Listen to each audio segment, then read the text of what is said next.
The Dallas Cowboys have officially entered a new phase on defense, and it starts with one decision that quietly set the tone for everything that comes next. Christian Parker is now the defensive coordinator in Dallas, coming over from the Philadelphia Eagles, a franchise that has built its recent success on discipline structure, physicality, and adaptability. While much of the early attention has been on Parker assembling his coaching staff and installing his philosophies, that phase will pass quickly. Before long, the spotlight will shift to what truly determines whether those ideas can succeed: the roster. Once that transition happens, it becomes impossible to ignore the reality facing the Cowboys. This defense has holes, and not small ones. The most urgent needs are on the defensive side of the ball, and the front office knows it. Fortunately for Dallas, the 2026 NFL Draft offers a rare opportunity. With 2 first-round picks, the Cowboys are positioned to reshape the identity of their defense in a single night, provided they make the right choices.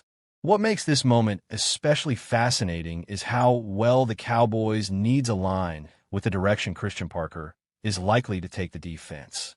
Parker comes from a system that values versatility, players who can wear multiple hats, defenders who can disguise intentions and execute complex responsibilities without sacrificing physicality. This is not a scheme built on specialists alone. It thrives on hybrids, on defenders who can blur positional lines and force offenses to hesitate. In a recent mock draft by Pro Football Sports Network's TJ Randall, Dallas does exactly that.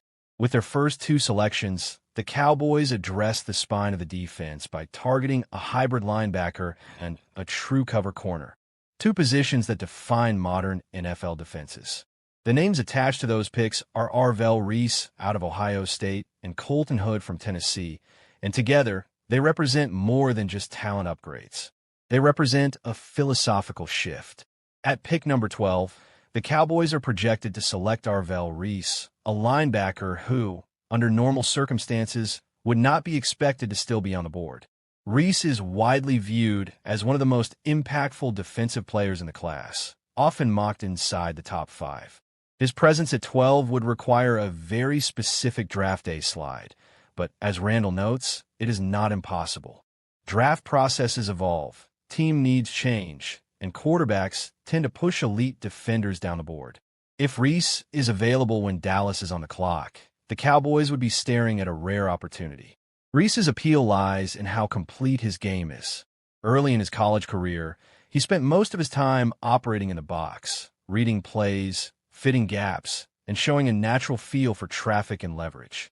Then, in 2025, Ohio State began to deploy him more aggressively along the edge, and the results were immediate. Reese showed he could threaten quarterbacks, set the edge against the run, and still drop back into coverage without looking out of place. That combination is exactly what modern NFL defenses crave. For Dallas, the importance of that versatility cannot be overstated. The Cowboys no longer have the luxury of relying on a single defender to be everywhere at once. With Micah Parsons no longer anchoring the defense the way he once did, there's a need for someone who can replicate at least part of that impact. Reese may not be Parsons, but he offers something just as valuable: flexibility.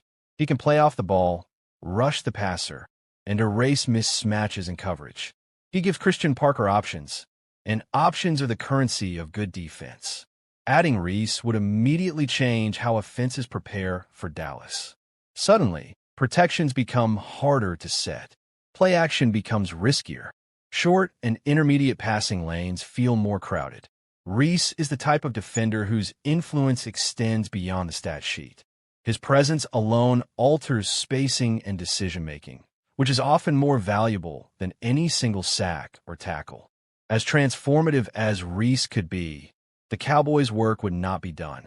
Defense is not built solely from the front 7, and Dallas has been reminded of that reality repeatedly in recent seasons. Even before the decision to release Trayvon Diggs, cornerback was already a position of concern. Without him, it becomes a priority. That is where Colton Hood enters the picture at pick number 20. Hood is not the loudest name in the draft, but his game speaks clearly.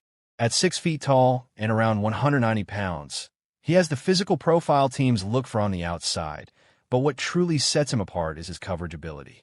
Hood is a sticky defender, the kind of corner who stays connected through routes, who understands leverage, and who rarely panics when the ball is in the air. Randall's mock draft acknowledges that Dallas should remain patient with Siobhan Revel Jr., whose early professional struggles were more about injury recovery than lack of ability. Still, patience does not eliminate need. The Cowboys cannot enter another season thin at cornerback, especially in a conference loaded with elite receivers. Hood provides insurance, competition, and potential stability.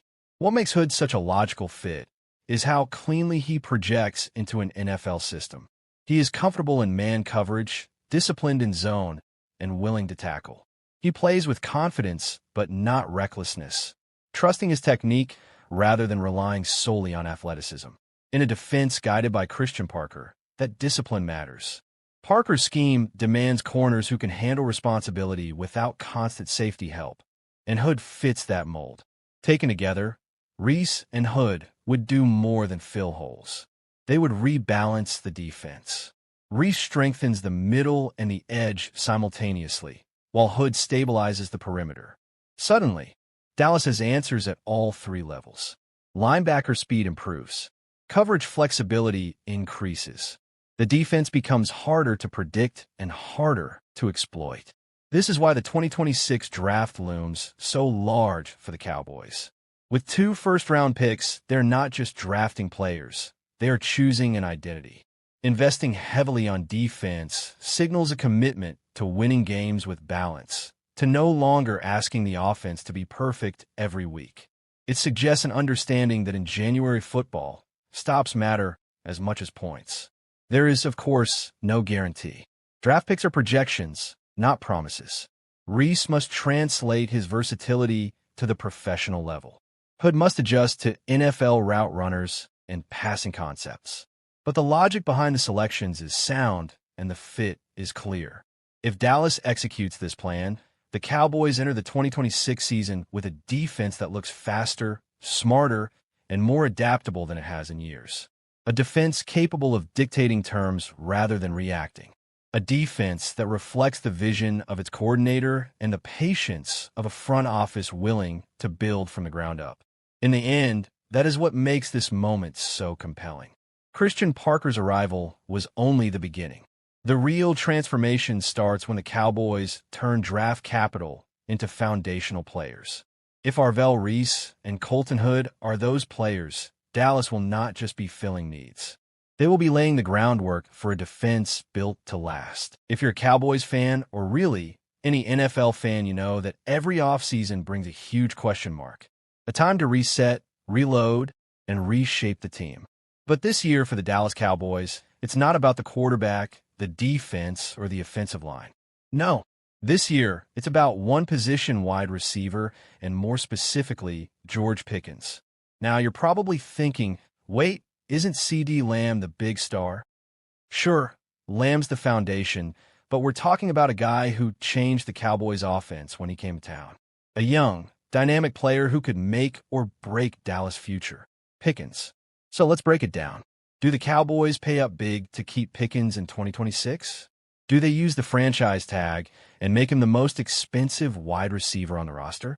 Or do they let him walk, accepting the loss of a key offensive weapon and scrambling to fill the void? It's a massive decision. And by the end of this episode, you'll understand why George Pickens is at the heart of everything the Cowboys need to figure out before next season. So stick around, because this decision, more than anything else, will define the Cowboys' future. The George Pickens dilemma. Let's set the stage properly here. The Cowboys are staring down 3 clear options when it comes to George Pickens in 2026. Option 1. Re-sign him long-term, locking him into a contract that will likely be one of the most expensive non-quarterback deals of the entire offseason. Option 2. Use the franchise tag. That's about $28 million fully against the cap. Expensive? Yes. But it buys Dallas another year to figure things out while keeping Pickens on the roster. Option 3. Let him walk. Let him test free agency and potentially sign elsewhere. This would free up the cap space but would leave a massive hole in the Cowboys' offensive game plan. Here's the thing. George Pickens isn't just another wide receiver. He's a game changer. The moment he came into the Cowboys offense, you could see defenses trying to figure out how to cover him. With Pickens, Dallas didn't just have CeeDee Lamb anymore. They had a legitimate second weapon. He made the offense dangerous, dynamic, and unpredictable. Remove him? Well, suddenly the Cowboys are back to relying heavily on Lamb. And that's not an ideal scenario. It's a situation that feels like it could go either way. And that's where we're headed today. Let's dive deeper into the potential ripple effects of each choice. CeeDee Lamb's role in the future. So, let's talk about CeeDee Lamb for a minute, because no matter what happens with George Pickens, Lamb is the backbone of this offense. Despite a season that some might consider a bit of a down year, Lamb still managed to pull in 75 catches and 1,077 yards, and he only played in 14 games. Now, the reason for his somewhat lower numbers was clear. Pickens took targets, Jake Ferguson emerged as a red zone threat, and Lamb had to deal with injuries. But here's the thing. If Pickens leaves, Lamb is going to have to carry the entire receiving core, and that's a big ask. He's a capable WR1, but is he going to be able to handle that kind of burden year after year? Co-host. Exactly. And remember, Lamb was constantly drawing double coverage in 2025. With Pickens potentially gone, you're asking Flournoy or a rookie to step up as the number 2 receiver. That's a lot of pressure to put on an improving guy. Right? This is the crossroads the Cowboys face. Can Lamb thrive in a heavy-duty role as the sole top option, or do they need to re-sign Pickens and keep that dynamic duo intact? The pressure is on. Ryan Flournoy, the wild card. Now, let's talk about Ryan Flournoy, the guy who's made some noise this season and could be a huge factor if Pickens leaves. Flournoy started the season on the practice squad, but by the end of the year, he had worked his way past Jalen Tolbert, Jonathan Mingo, and even Cavani Turpin in the depth chart. The guy is clearly building trust in the system and with Dak Prescott. Dallas didn't waste any time locking him into a 2-year deal, so Flournoy's future with the team looks secure for now. But here's the big question. Is he ready to step up as a full-time WR2 if Pickens walks? That's a tough ask. Flournoy showed flashes in 2025, but consistency is the key. The Cowboys are not in a position to give him a full season to figure it out, especially if they want to stay competitive. Cavani Turpin and Jonathan Mingo, the disappointments. Let's switch gears and take a look at 2 players who haven't really lived up to expectations. Cavani Turpin and Jonathan Mingo. Turpin, the former All-Pro returner, was supposed to take on a bigger offensive role in 2025, but he was mostly absent from the offense. His most significant contributions came in the return game, but even there, he was a step behind his usual standard. And then there's the financial question. Turpin carries a $4.7 million cap hit in 2026. If he's not producing on offense or special teams, is he really worth that much? It's something the Cowboys have to weigh very carefully. Then we have Jonathan Mingo, a guy the Cowboys took in the 4th round, hoping he would be a valuable contributor. Well, after a season where he's been passed up by Flournoy on the depth chart, it's looking like Mingo could be a cut casualty. His lack of production and minimal special teams value make him a candidate for release. These 2 players could be financially expendable and won't likely move the needle for Dallas in 2026. The free agent market. What are the alternatives? So if the Cowboys don't bring Pickens back, what are their options? The free agent market offers some intriguing, but imperfect, choices. Take a look at Alec Pierce, who's shown some potential with Indianapolis, but hasn't quite reached the level of consistency needed for a starting WR2 role. Then there's Wan'Dale Robinson, who's been up and down with the Giants, and Romeo Dew, who's had his flashes in Green Bay, but has been inconsistent. These are younger guys who could be good options, but there's a catch. They're not guaranteed to be the kind of player that Pickens was for Dallas. And none of them have shown the consistency to replace a player like Pickens immediately. On the other hand, you've got the older, maybe cheaper veterans like Deebo Samuel and Jawan Jennings.